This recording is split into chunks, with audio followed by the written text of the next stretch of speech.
Welcome back to Will It Work? I'm Kevin. Today we're looking at the ORB Gaming's retro TV games. A mini little doodad that lets you play games. Takes a couple batteries. It's my hand right here. Little joystick. A, B, start.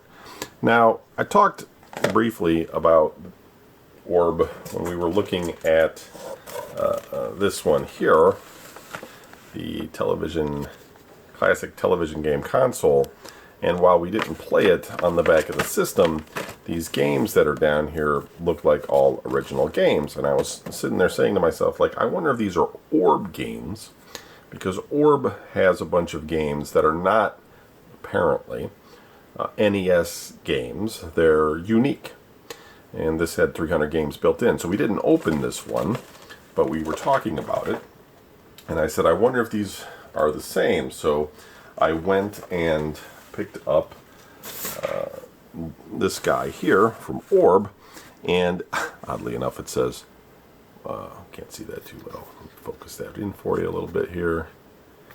It says Microsoft. It's not Microsoft. There's nothing to do with Microsoft on here. It's just generic. It's weird that somebody put that on there. And so I did a little bit of research on it, and it looks like, yes, there's at least, I don't know if they're one for one, but there's at least some games on this unit that's on that unit. So, somewhere in Japan or China or Taiwan or something, we have a series of these clone systems that have a bunch of games on them that are unique.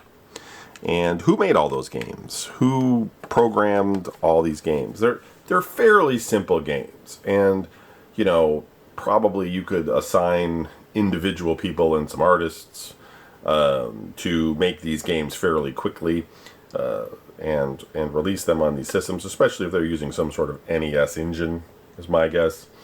So that's not that crazy, but it's just sort of weird because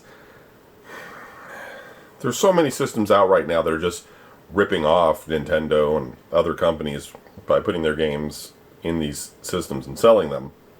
And then you have this kind of legitimate system here full of games that probably nobody really wants to play. I mean, they might be fun, but, you know, probably no market for it.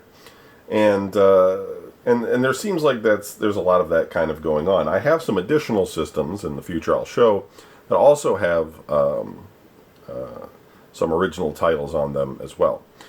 But for right now, I have this hooked up to the video out, and we'll switch it over to the video side, and we'll take a look at these sort of generic 8-bit games that they created themselves, or they've possibly been reskinned.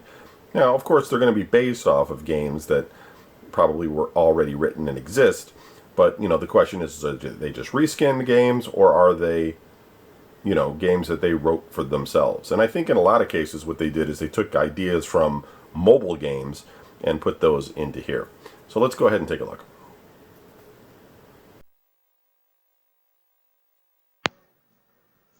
Okay, so here we got the ORB Retro Gaming unit. It's got a bunch of generic games on it. Seaport Girl, Mouse Hero, Magic Johnny, Police Dog Lassie, Power Robot. Alright, I start one of these things. Power Robot.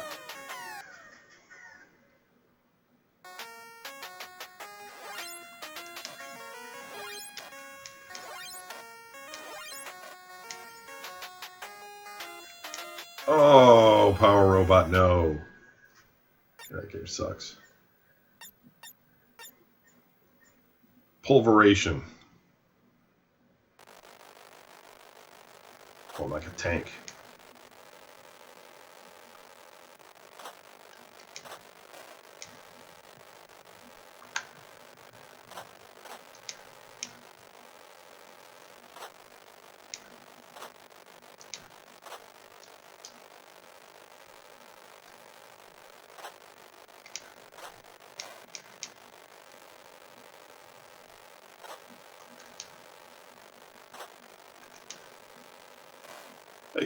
Oh, bullshit.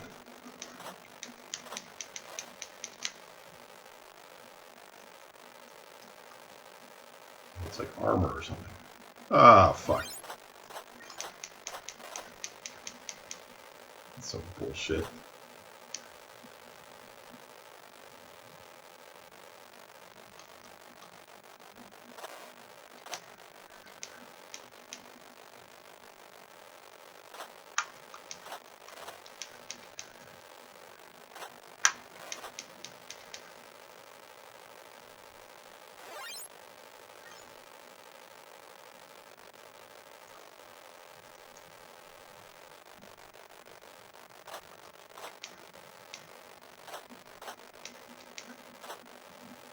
What am I supposed to do? Destroy all the...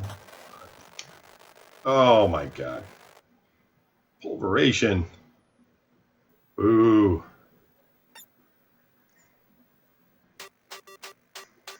Racing fighter.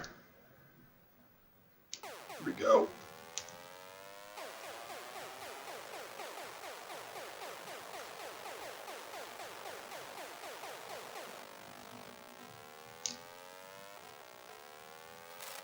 Oh, I'm out of bullets. Got like a limit on the bullets.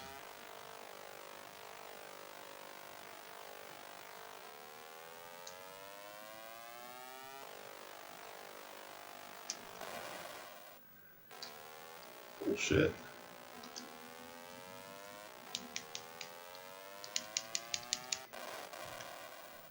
How the fuck do I get more ammo?